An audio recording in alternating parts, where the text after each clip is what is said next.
आज की इस वीडियो में मैं आपको एक ऐसे रहस्यमय मंदिर के बारे में बताने वाला हूं जो पूरा का पूरा मंदिर धरती के गर्भ से निकला। कैसे भगवान शिव ने दिया सपना। ओम नमः शिवाय।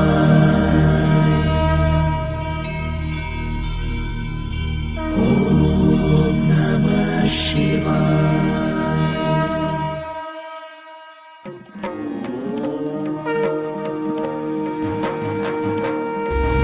जटाओं से है जिनके जल प्रवाह मात गंग का, गले में जिनके सज रहा है हार विश्वभुजंग का, डमट डमट डमट डमरू कह रहा शिव शिवम, तरल अनल गगन पवन धरा धरा शिव शिवम। साथियों, भारत भूमि रहस्यों की भूमि रही। भारत में रहस्यों की चर्चा करना अर्थात एक बड़े से सागर को एक छोटे से गागर में भरने जैसा है, जो कि बहुत ही असंभव है।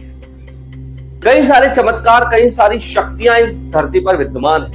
52 शक्तिपीठ, 12 ज्योतिर्लिंग, ऐसे कई सारे दिव्य स्थान हैं जो अपनी महिमा, अपने किस्से स्वयं प्रदर्शित करते हैं कि क्यों वे अपने आप में सिद्ध हैं, क्यों वे अपने आप में पवित्र हैं। मध्य प्रदेश की इस पावन धरा पर भी एक ज्योतिर्लिंग है, वो है भगवान महाकालेश्वर का। एक और ज्योतिर्लिंग है जो है भगवान ओंकारेश्वर का। एक मां शिप्रा के किनारे स्थित है और एक मां नर्मदा के किनारे पर स्थित है। परंतु आज की इस वीडियो में मैं आपको एक ऐसे रहस्यमय मंदिर के बारे में बताने वाला हूं जो पूरा का पूरा मंदिर धरती के गर्भ से निकला है।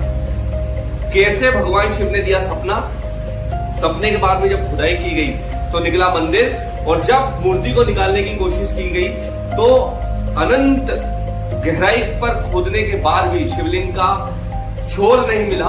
ऐसे दिव्य मंदिर के बारे में आपको बताने वाला हूं।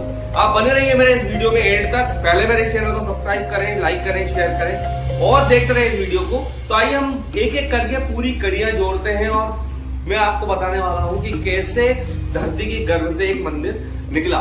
तो जो शुरुआत है वो पांडव कालीन समय से है। वैसे आज हम जो बात करने वाले हैं वो एक ऐसे दिव्य मंदिर की बात कर रहे हैं जो मध्य प्रदेश की पावन धरा और हरदा जिला, और हरदा जिले के समीप में एक छोटा सा गांव है जो पूर्व में चंपावती नगरी के नाम से जाना जाता था, परंतु वर्तमान में उसे हरिपुरा और चारवा के नाम से जाना जाता है। और प्रतिवर्षानुसार हर वर्ष इसमें एक बड़े से मेले का आयोजन किया जाता है। तो शुरुआत कुछ इस प्रकार से होती है कि एक मंदिर है जो कि भगवान महादेव का है, बहुत ही सिद्ध मंदिर है। ऐसा माना जाता है कि जब इस मंदिर में खुदाई की गई तो वहां पर एक ताम्रपत्र मिला है, और उस ताम्रपत्र में जो सन लिखा हुआ है वो यह बताता है कि इसका इतिहास लगभग 800 साल पुराना है। अब शुरुआत जो हुई वो किस प्रकार से हुई।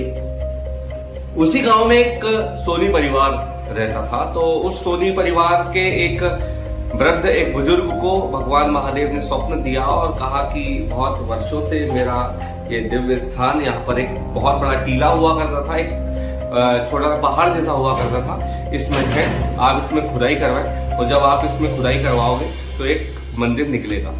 तो वास्तव में जब सोनी परिवार के सदस्य कुछ लोगों को लेकर उस टीले के पास पहुंचे तो उस टीले की जब खुदाई की गई तो देखा गया कि वहां पर एक बहुत ही दिव्य मंदिर है। और वह जो मंदिर है, ऐसा माना जाता है कि अभी और भी गहराई में है। अभी ये जो मंदिर है इसका सिर्फ शिखर ही शिखर है। जब आप इस मंदिर में दर्शन करने आओगे तो आप देखोगे कि सिर्फ एक शिखर बना हुआ है। हम जो दर्शन करते हैं वो शिखर पर ही करते हैं। खुदाई की गई, मंदिर तो निकला गया, परंतु मंदिर के पट खोल के जब अंदर प्रवेश किया गया तो वहां पर देखा गया एक गर्भगृह। उस गर्भगृह में जब खुदाई की गई तो खुदाई के दौरान वहां पर एक नंदी महाराज की प्रतिमा निकली और निकला वहां पर एक दिव्य और एक भव्य ज्योतिर्लिंग। उस ज्योतिर्लिंग को वहां के लोगों ने सोचा, प्लान आउट किया कि इसको भी नीचे से उठाकर ऊपर स्थापित कर देते हैं। परंतु जब उसको खोदा गया, बहुत अंदर गहराई तक खोदा गया, परंतु एक सीमा के बाद में जब उस मूर्ति को ऊपर लाने का प्रयास किया गया, उस शिवलिंग को ऊपर लाने का प्रयास किया गया तो नीचे से ऐसी किंवदंती है, ऐसा वहां के लोगों का मानना है कि सांपों की फुफकार की आवाज आने लगी जो यह बता रही हो कि यह शिव का स्थान है, इसे यहीं रहने दिया जाए। तो सभी के परामर्श के बाद में उस ज्योतिर्लिंग को वहीं पर ही उस दिव्य शिवलिंग को वहीं स्थापित रहने दिया गया। और आज जब भी आप जाते हो तो आपको गर्भगृह में प्रवेश करना पड़ता है और गर्भगृह में प्रवेश करके आपको वहां पर भगवान शिव के दर्शन होते हैं। जब आप पूरे मंदिर की परिक्रमा करते हो तो पीछे की ओर जब आप जाते हो तो वहां पर एक आज भी पांडवकालीन चक्रव्यूह की एक संरचना है जो यह दर्शाती है कि ये मंदिर जो है कहीं ना कहीं पांडवकालीन है। इसके भी दर्शन आप वहां पर कर सकते हैं। बहुत सारी दिव्य और बहुत ही अद्भुत अनुभव यहाँ पर होते हैं। ऐसा माना जाता है कि अगर उस मंदिर की और ज्यादा खुदाई की जाए तो नीचे से और भी बहुत सारी चीजें निकल सकती है।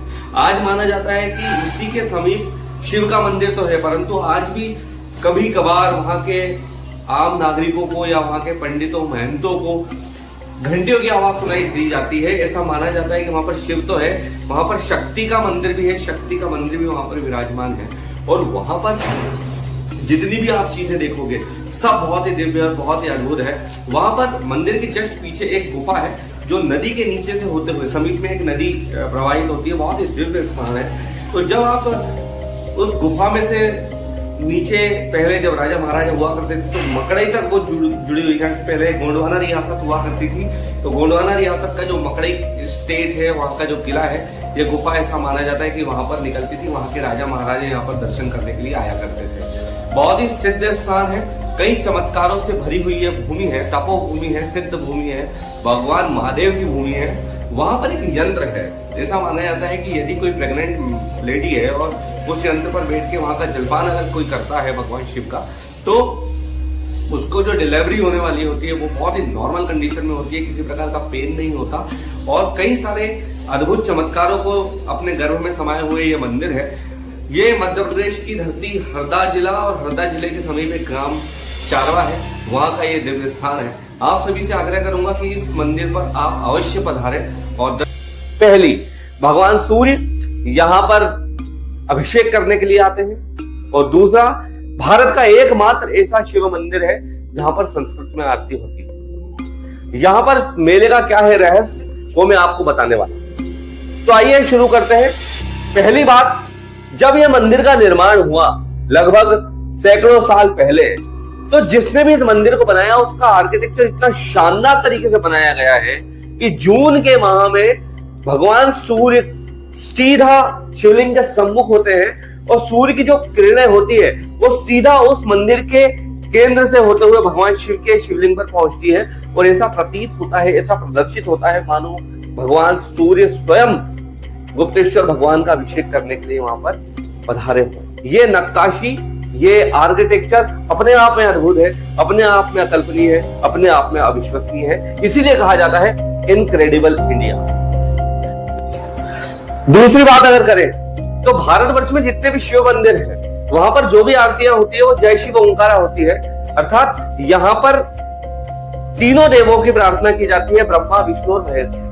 परंतु गुप्तेश्वर मंदिर एकमात्र ऐसा मंदिर है जहां पर आरती जो होती है वो जय गंगाधर वाली होती है, जो कि संस्कृत में है, और बड़े ही उत्साह, उमंग और पूरे आदर भाव के साथ में इस आरती का गायन वहां पर किया जाता है। डमरुओं की नाद होती है, ढोल नगाड़े बजते हैं, और जब आप उस आरती में जाते हो तो अभिभूत करते हो जैसे वेद मंत्र और ऋचाएं पढ़ी जा रही हो। यहाँ पर सुबह 4 बजे भस्म आरती होती है, जो हमें साक्षात महाकालेश्वर की भस्म आरती का अनुभव कराती है, भस्म आरती का एहसास कराती है।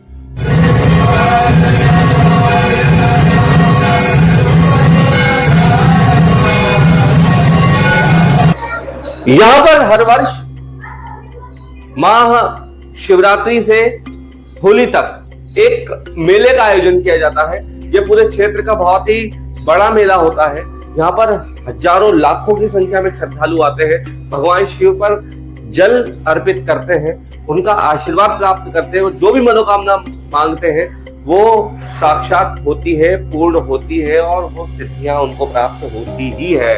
यह महर्षि की महिमा अपरंपार है। कई सारी चीजें ऐसी है जो हमको अभिभूत करती है, और हर समय हर कदम पर यह एहसास कराती है कि धरा धरा शिव शिवम, यानी पूरी जो धरती है, पूरा ब्रह्मांड है, वो शिव है।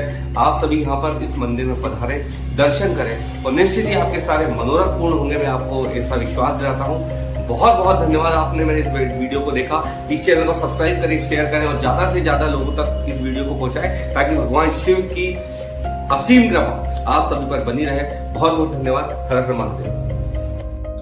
मैं गणेशपुरी गोस्वामी, मैं इस गुप्तेश्वर मंदिर में पुजारी हूँ और ये मंदिर लगभग आज से 250 साल पहले खुदाई में प्राप्त हुआ इकला है। पास में ही ग्राम है चारवा करके। माँ सोनी परिवार में एक शिव भक्त को सपना दिया था और सपने के अनुसार खुदाई करने पर यह मंदिर प्राप्त हुआ और शिखर से लेके मतलब शिवलिंग सहित ये खुदाई में निकला, मंदिर सहित ये पूरा मंदिर निकला? ये पूरा मंदिर खुदाई में निकला। नीचे भी ये नया शिखर बना है, ये तो नया होगा? नहीं, शिखर पूरा नहीं है, ये पुराना शिखर, मिट्टी का टीला था, ये पहाड़ी थी। तो ये पूरा मतलब ये पूरा प्रांगण वगैरह सभी मतलब निकला ये? जी नहीं, ये जो ये परिसर है ये बाद में मतलब निर्माण किया। ये तो नया परिसर जो दिख रहा है, ये तो नया परिसर जी है। जी।